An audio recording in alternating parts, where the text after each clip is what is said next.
when you just know you have a great new idea? Your idea is the next step. Your new idea is an opportunity to move things and positively disrupt the system.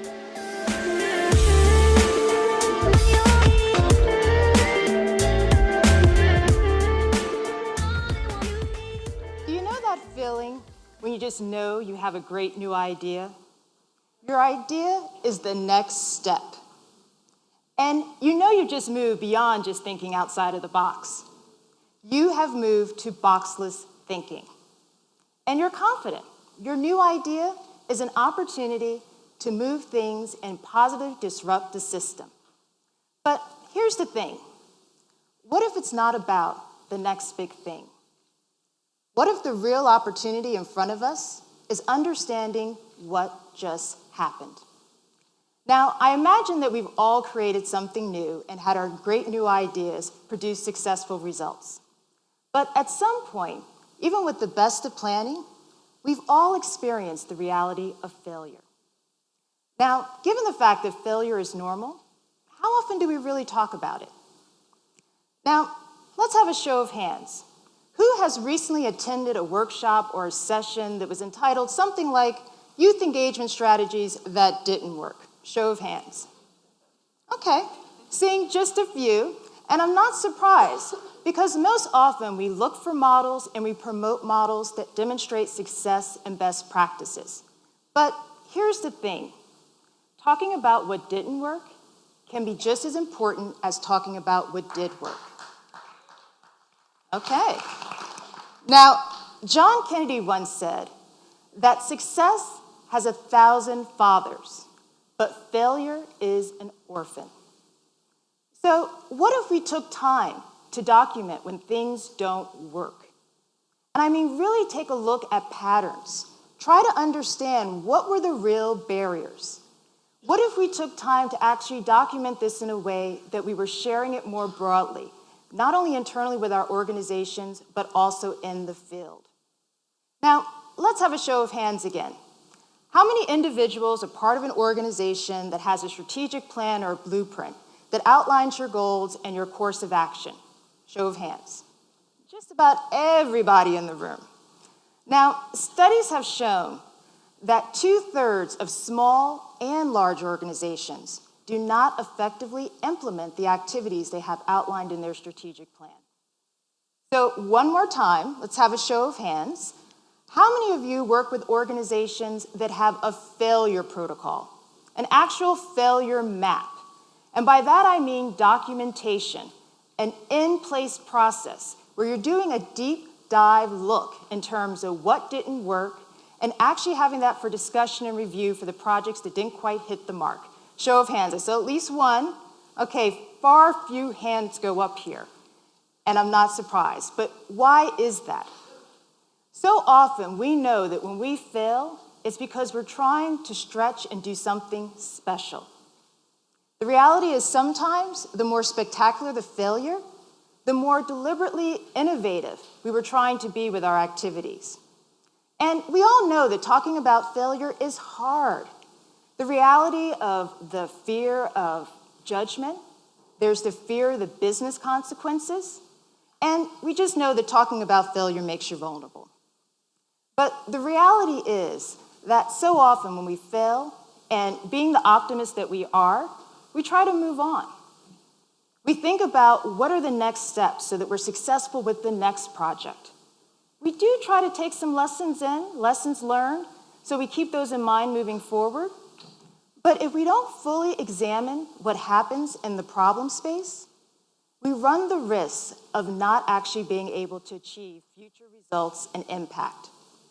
So the problem space is where we stay rooted in the question. It's where we actually determine and understand what's the actual problem we're working on. It's the space where we actually begin to unveil and uncover what are the real unmet needs of our target audience.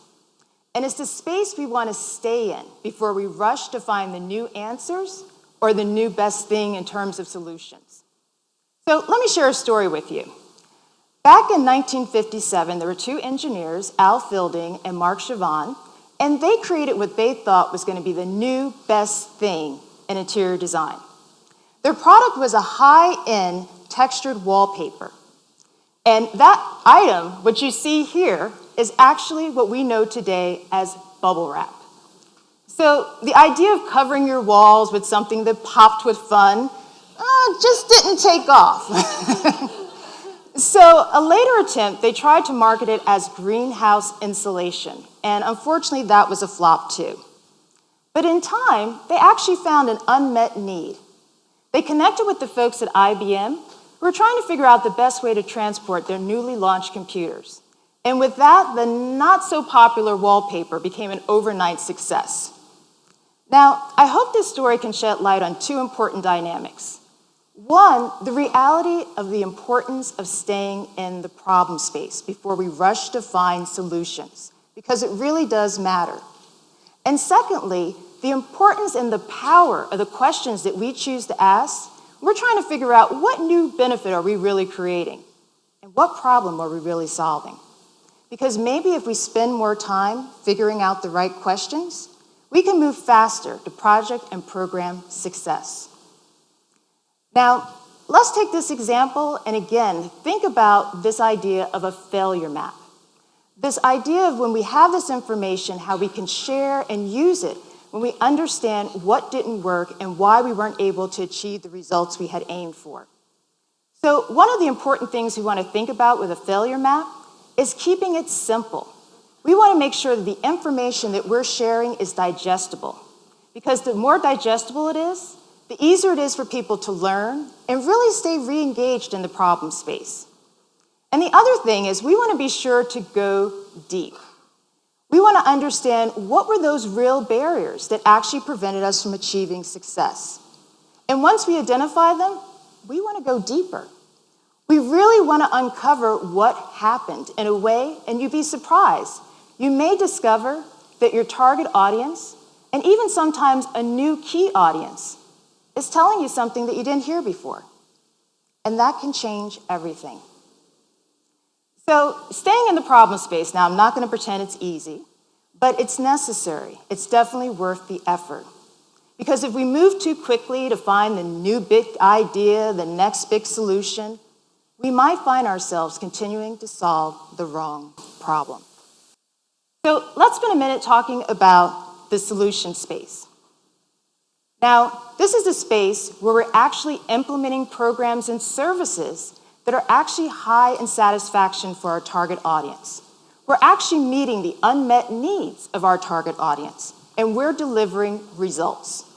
So what are some of the opportunities that actually are presented within the solution space? Well, one is reliable data, because data can tell us what went right with a project as well as what went wrong with a project. And sometimes as leaders, one of the most important decisions we have to make is understanding when we should stay the course and when we should change directions. Now, look at this idea of the pivot a little bit more closely. Let's take a page from the startup world. Now, often startups will pivot when they get new information or get new data that allows them to create better insights. And when they have those better insights, sometimes it also helps them to understand something different about their customer. And that understanding also may lead to understanding differences and more effective incentives. Now, did you know in 2005, when YouTube launched, it was actually a dating video site? You folks know that? Okay, yeah. The slogan was, "Tune in and hook up." Yes. Now, the founders realized fairly quickly that that was not taking off. But they were able to look at data, and they were able to observe how folks were using the site. And that was just to simply share personal videos. So they revamped the site and decided to just focus on personal video sharing. Now, I think you're probably aware that YouTube went on to become a billion-dollar company, and it's estimated that over 35 hours of new content is uploaded every minute. So I think it goes without saying, this idea of moving from hook in and tune in and hook up to actually broadcast yourself was definitely the way to go. And as social innovators, we have the opportunity to pivot successfully as well. If we get our hands on reliable data that actually helps us to see if there's a more effective way to solve a problem, or a better solution in terms of repurposing something that we're already doing. But the idea is that the pivot is not just a singular activity. It's an ongoing iterative process. And it requires reliable data, but also trust and relationships, and the ability sometimes to look outside of our organizations and our current partners for more multi-directional collaboration. Now, it's also really important to understand this idea in the sense that having the right data can really take our efforts to the next level and also help us see the entire system that we're operating in. So understanding the different elements in our organizations and how they relate, as well as how elements relate in the coalitions or the collaboratives that we participate in. And we'd be surprised in understanding how that can actually help us adapt and move differently. Now, I'm not going to pretend that this is easy, kind of understanding or weeding through the sea of data, but it's so important because once we have the right data, it can help us in terms of making faster and better decisions, save time as well as effort in what we're doing. So it's important to really think about, how we can get our hands on this data, and sometimes we do have to think about openness. And this goes to the point of thinking about what we can share that we're learning from our organizations. Now, so often, there's data we can't share, but I would encourage that we kind of move our default from opacity to openness. Share what didn't work. Share what we're learning more broadly. Now, it's not just about having the data or collecting the data ourselves from within our organizations. It's also about the story that we can tell with data. So one of the most important and fun things we have now are data visualizations. But the thing with visualizations is that the most important aspect of them is really just encouraging engagement. So let me show a quick example. This is an actual screenshot from one of Measure America's interactive data tools called Data to Go New York City. And this particular screenshot is from a report that we released earlier this year entitled Who Graduates? New Findings on New York City High School Admission and Graduation Rates. And you can see here that the darker areas on the map actually represent the higher actual percentage of young people that are graduating on time. But we can see that there's a real significant gap here. There's a 33.1% gap between the community district with the highest rate of on-time graduation at 92.3%, and those students in what we have here is actually Bronx Community District with the lowest rate of graduation at 59.2%. So the data is really showing us that there's factors that we need to understand and uncover to make sure that all young people, no matter where they live, have a better success rate of graduating on time. So this is just a quick example of seeing what the data is showing us. Now, one of the things that you have to be mindful of course, is that you may not have the capacity to work with the data. But I would encourage that you do what you do best and partner for the rest. There's definitely an interest in co-creation. I know personally it's all about getting the questions from practitioners, understanding what's happening in the field, hearing from community members, as well as from youth. And that really informs so that we have powerful, impactful research that really ensures that we're moving the needle in terms of policy, practice, as well as community action. So we started this journey thinking about, the importance of understanding what just happened. And I hope that we can all rise to the occasion of not just embracing failure, but also using it as an opportunity to document what went wrong and sharing that internally as well as with our colleagues in the field. And yes, this is an extra step, but I think sometimes in order to achieve the results we're all looking for, we have to slow down in order to speed up. Thank you. Do you know that feeling when you just know you have a great new idea?